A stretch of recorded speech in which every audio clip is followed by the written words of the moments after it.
Magandang umaga, magandang hapon, at magandang gabi po sa inyong lahat. Welcome back po sa ating YouTube channel. Sa araw na ito, sandito po tayo para magbigay ng reaksyon at paglilinaw tungkol sa naging live ni Kalingap Edu na talaga namang naging usap-usapan kamakailan. Mga kaibigan, mga kalingap, marami po ang nakapansin na may isang account na nag-comment sa live at ito po ay iniuugnay kay Lady Beyonce. May ilan pong nagduda, may ilan pong nag-isip ng kung ano-ano at agad na ginawang ng issue ang simpleng pangyayari. Pero sa aking pananaw po at base sa mga nakita at narinig natin, malinaw na si Lady Beyonce po talaga iyon.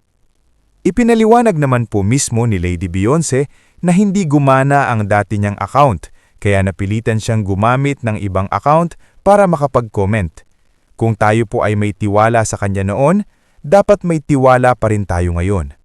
Isipin po natin ito mga kaibigan. Hindi po basta-basta naglalagay ng moderator si Kalingap Edu sa kanyang live. Mapili at maingat po siya. At kung ginawa niyang moderator ang account na iyon, malinaw po ang ibig sabihin. Legit at kilala niya ang may-ari ng account. Kaya sana po, huwag na nating pahabain pa ang mga haka-haka. Huwag na nating gawing issue ang mga bagay na naipaliwanag na. Wala pong ginawang masama si Lady Beyonce. Nag-comment lang siya at agad naman siyang nagpaliwanag. May ilan pa pong umabot sa puntong tinawag siyang basher.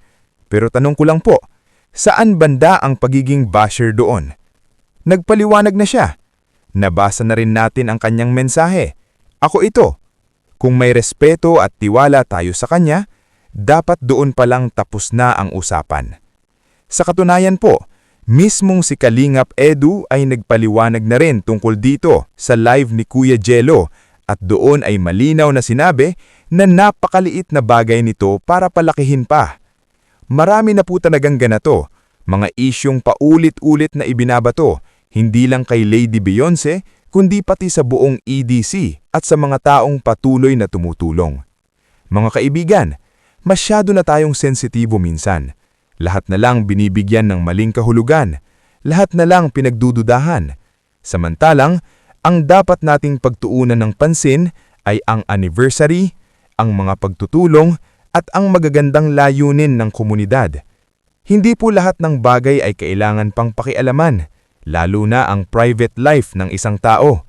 Kung tayo nga ay ayaw nating pinakikialaman ang sarili nating buhay, bakit nating ginagawa iyon sa iba? Hindi po tama na kapag may narinig lang tayo, agad tayong gagawa ng kwento. Hindi po tama na kapag may nakita lang tayo, agad tayong manghuhusga. Sa totoo lang po, ang ganitong ugali ay hindi nakakatulong. Kahit kanino. Matagal na pong may naninira kay Kalingap Edu, kay Lady Beyonce, at sa buong komunidad. Pero hanggang ngayon, hindi sila nagtatagumpay. Bakit? Dahil mas nangingibabaw pa rin ang kabutihan kaysa sa paninira. At isipin po natin ito mga kaibigan. Kung mawawala ang kalingap, ilan ang maaapektuhan? Ilang bata ang pinapaaral? Ilang matanda ang tinutulungan? Ilang pamilya ang umaasa? Kaya tanong ko po sa mga naninira, kaya nyo bang saluhin ang responsibilidad na iyon? Kaya nyo bang buhayin, pag-aralin at tulungan ang mga beneficiaries? Kung hindi, mas mabuti pang manahimik na lang. Ang kalingap po ay malaking tulong, hindi lang sa komunidad, kundi maging sa pamahalaan. Malaking kabawasan po ito sa problema ng gobyerno, lalo na dito sa Camarines Norte.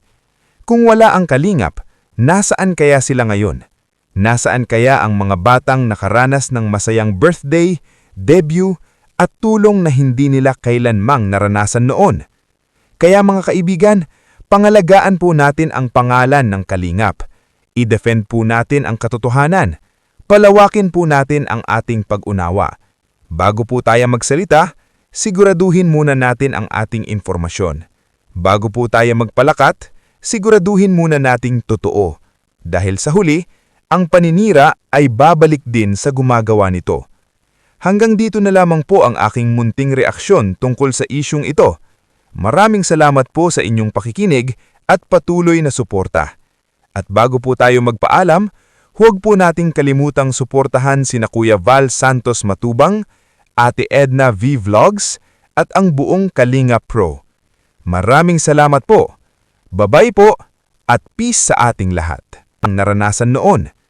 Kaya mga kaibigan, pangalagaan po natin ang pangalan ng Kalingap. I-defend po natin ang katotohanan. Palawakin po natin ang ating pag-unawa. Bago po tayo magsalita, siguraduhin muna natin ang ating informasyon. Bago po tayo magpalakat, siguraduhin muna nating totoo. Dahil sa huli, ang paninira ay babalik din sa gumagawa nito. Hanggang dito na lamang po ang aking munting reaksyon tungkol sa isyung ito. Maraming salamat po sa inyong pakikinig at patuloy na suporta. At bago po tayo magpaalam, huwag po nating kalimutang suportahan sina Kuya Val Santos Matubang, Ate Edna V Vlogs, at ang buong Kalinga Pro. Maraming salamat po. Babay po at peace sa ating lahat.